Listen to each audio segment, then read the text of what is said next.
Good morning, everybody. Let's go into more of a personal narrative. I will be playing against one of the chess spots. That's 2,800. That's freaking 2,800 on FunMasterMike. So, let's go into more of a personal story. In my childhood, chess was the world of shapes and simple rules. Like many, my tactical foundation was laid upon Master Mike. He taught intermediate basic tactics 10 to fork, relative, absolute pin, all that good and wonderful trash. These weren't moves that were building blocks of the foundation and DNA during my teen years. Obviously, the check after threat, forcing me to line check risk that keeps me in the game. Now the evolution is this. All of a sudden, adulthood hits faster than a truck. I transitioned to adulthood, my time in the core, and my approach to chess shifted. The fun foundation needed a new absolute precision, and my playstyle began to mirror that cold, objective logic. I no longer want to find a fork. I want to damn my opponent's tires in position. This is the circle folding itself around. When I start and I played this bot, I felt like a final exam. The bot played with a strength of 2,300 master. But I saw the game through a dual lens, foundational tactics, and learned the real Mike. The engine level structural ruin now I prioritize. Now, let's go into, as you're going to see in around move 18. I'm thinking to myself, here, I'm going to post commentate, is that this is going to be the only move because it gets my queen to a safe square, and it's going to simply put an absolute pin on this pawn, and it's going to control this diagonal, restrict, and also put pressure on the knight. But our opponent immediately, he takes, I pin the freaking queen to the king with the rook, and sack my rook, and trade my rook for a knight, and my knight goes backwards. So it continues right here. Pressure on the knight, pressure on his pawn, develop his bishop. Bad pawn structure, isolated pawn, double pawns, backwards pawn. For the freaking D pawn, for the double C pawns, and the isolated A pawn. So I'm simply just trading off more pieces, giving up my knight to continuously make a now double D pawns, and isolated C pawn, Mr. Mac, sir puts the freaking bishop on freaking B7. And I immediately target this weakness of this pawn, and simply step out the way. Me and the queen, and these pawns and rooks are working together to put as much pressure geometrically on the squares. Knight guards dark squares, bishop by light. So this sacrifice right here, bishop to H, I believe it's H6. Let's go into it specifically.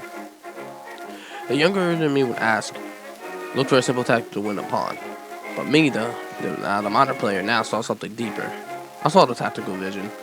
I saw the forcing line. I saw a potential forcing line to grab this pawn as this Mike was up a pawn. However, I shatter Black's pawn structure, and I absolutely just go in and completely bam around him with my queen.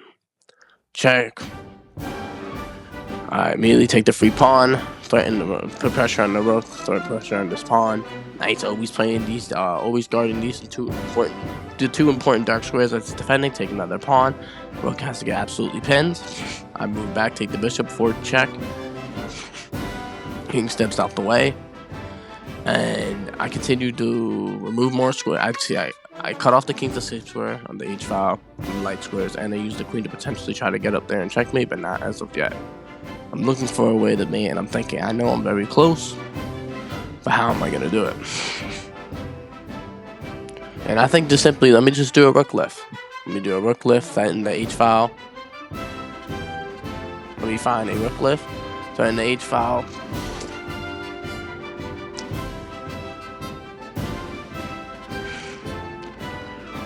So the same exact concept happens. Now, I sacrifice.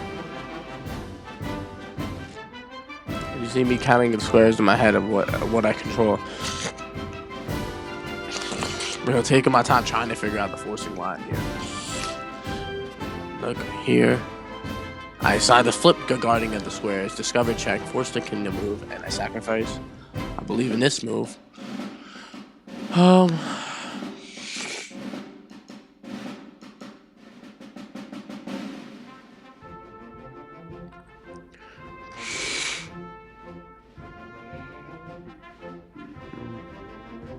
And I'm just really taking my time and calculating in my head. What I was thinking here, I'm not sure. I was just simply thinking about either rook takes, sacrificing my rook, king takes, knight check, queen moves, I believe.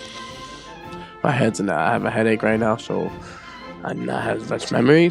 And I'm just simply calculating a forced mace line in my brain. Right, I count off and I see only one more square to restrict if the rook defends. King goes there. So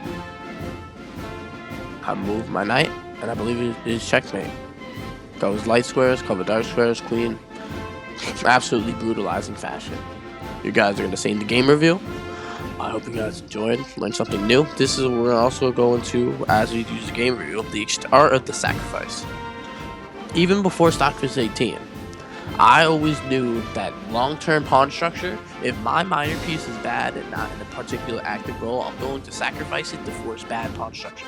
As you've seen this on my videos, if I get the fork and get the knight on the frickin' what's it called, left hand side light square rook on the frickin' right square rook, usually on it would be the completely top left side of the board, and I would always trade it off if that frickin' pawn right underneath it, frickin' the A pawn, A7, I believe I'm counting right.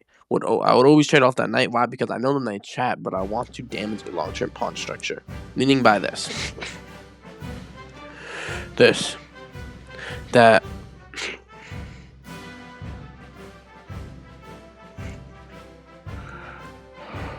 and now this is I'm going to compare my strategic phase of tactical vision.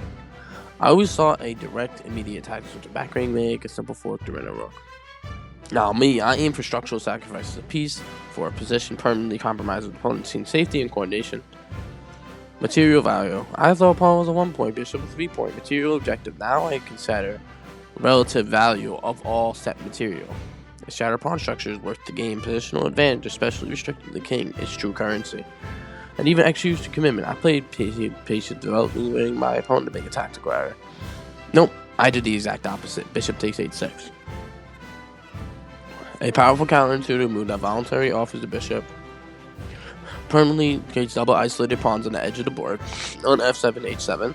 On similar, around the king, transforming the opponent's position from solidly fatally compromised. In the outcome, temporary advantage often reversible. Now I have irreversible positional ruining. Result in structural weakness on a long-term winning endgame advantage regardless of immediate material balance. The move 18 was not just a simple capture, it was an act of positional vandalism. A declaration, a strategic sacrifice of a minor piece, not for immediate material compensation, but an inflict for permanent crippling, winning the king's side's pawn structure. The game was won not by tactical flourish, but by patient realization of structural advantage by a single additional sacrifice. It was a moment that me and myself fully integrated into foundational tactical history, where edge and level like precision or mastery become the master. Now the final to say this is this. Learn from the art of the sacrifice. The sacrifice of a minor piece, of getting an initiative and then letting it go. I will say, I will try to find more frickin' in my head. I had a notes about the exchange of the sacrifice, but I lost them. So I'm gonna end this video here. Like, comment, subscribe, share, and let me know what you think. Any questions? Goodbye.